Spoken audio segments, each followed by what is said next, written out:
Maybach Music.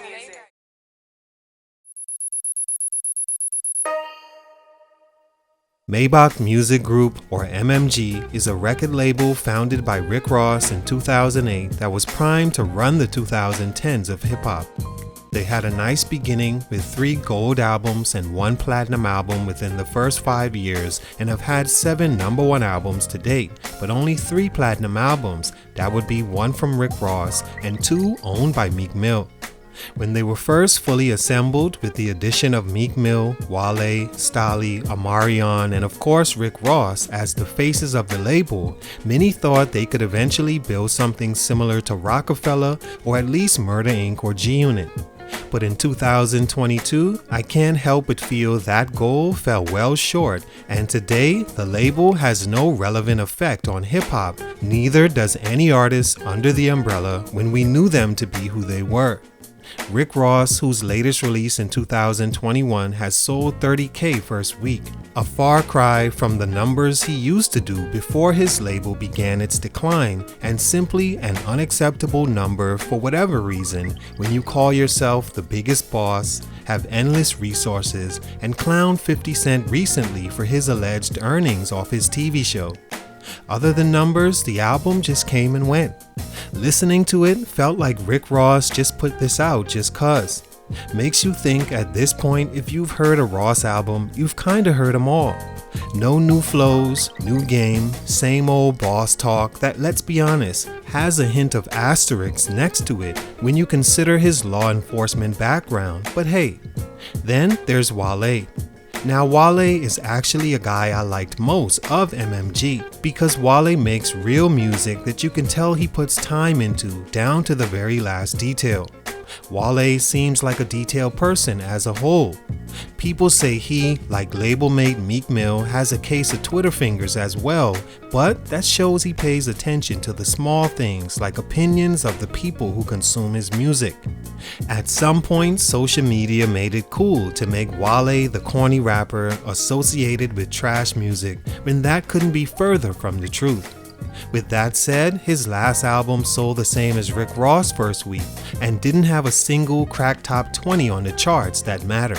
Not that sales are all that matter, but they show interest, something MMG hasn't been able to garner outside Meek Mill recently. Speaking of Meek, he's been the one consistent with his latest project debuting at number 3, selling 95,000 first week in today's climate with lack of promotion and a few singles that really went nowhere. Besides those 3, no one else on the label has dropped an album in 7 years, and Meek Mill, their flagship artist, allegedly wants out to start his own label.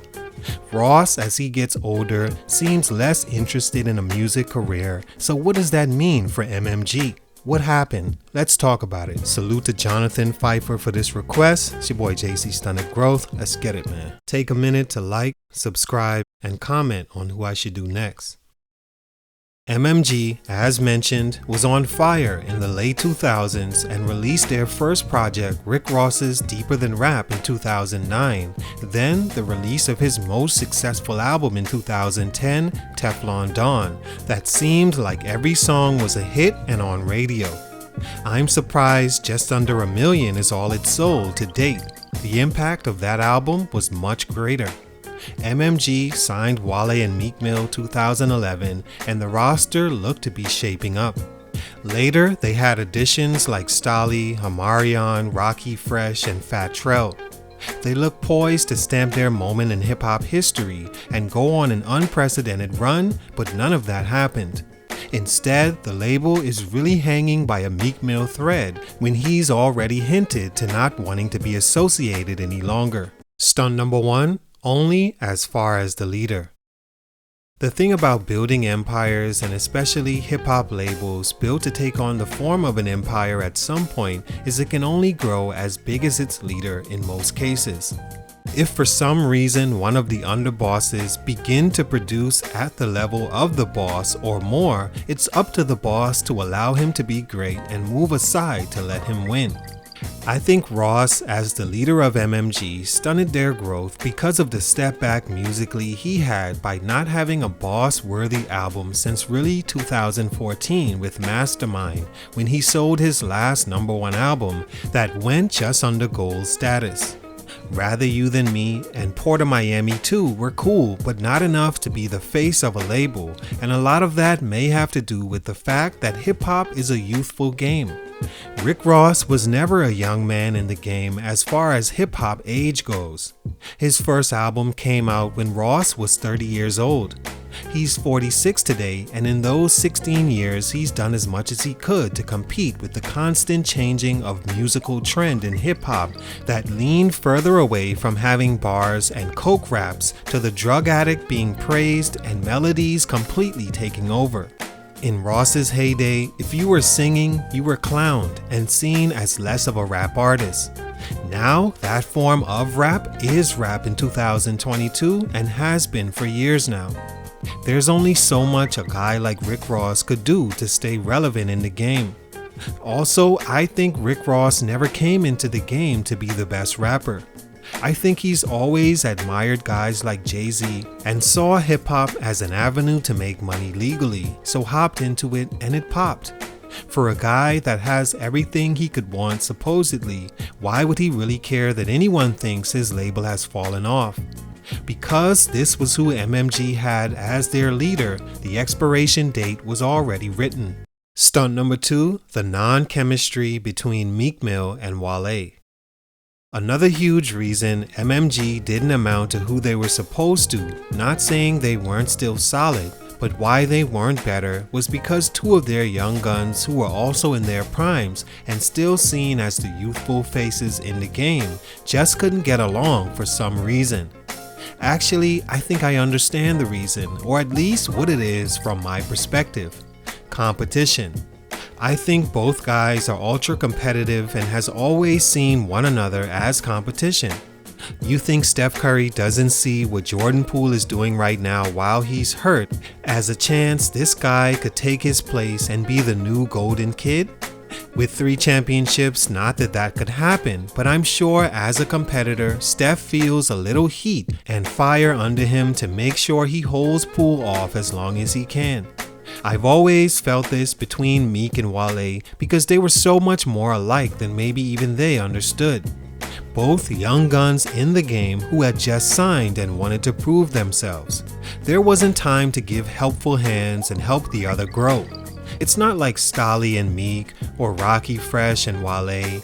Those guys had no chance at potentially being what Wale and Meek could have. I remember them both at Hot 97 for a freestyle session, and you could cut the air with a butter knife how sharp the tension was. In 2014, Meek called Wale a hater for not tweeting the drop of his album, to which Wale responded, and the two had to be separated by Ross, who made the situation back to business as usual. 2015, Wale said in an interview, Meek brought a pencil to a gunfight in the feud with Drake, and later Meek called him jealous and a clown, and said that Wale is not MMG and he needs to jump off a roof. Again, they had to be separated by Ross publicly. It's like they were fighting for survival and the spot as the face of the youngest in charge on MMG instead of building it together. Easier said than done because they were both also very different personalities.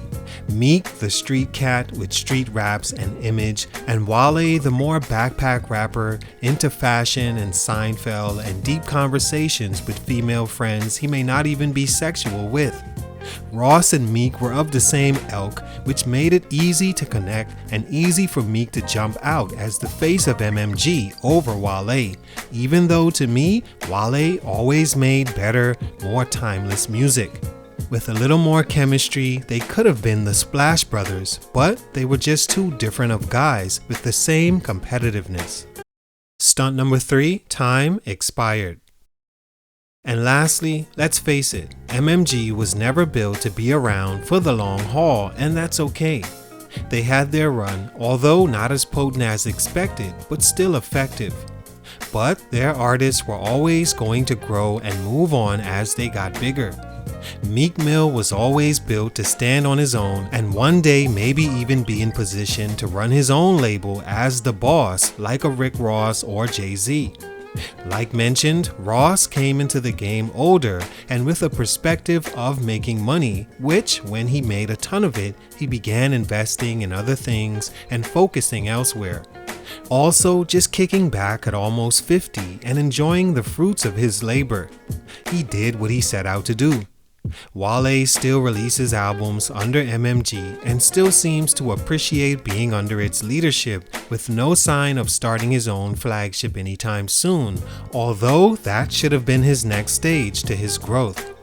Meek has already voiced his want to leave and really no one else ever mattered outside those three.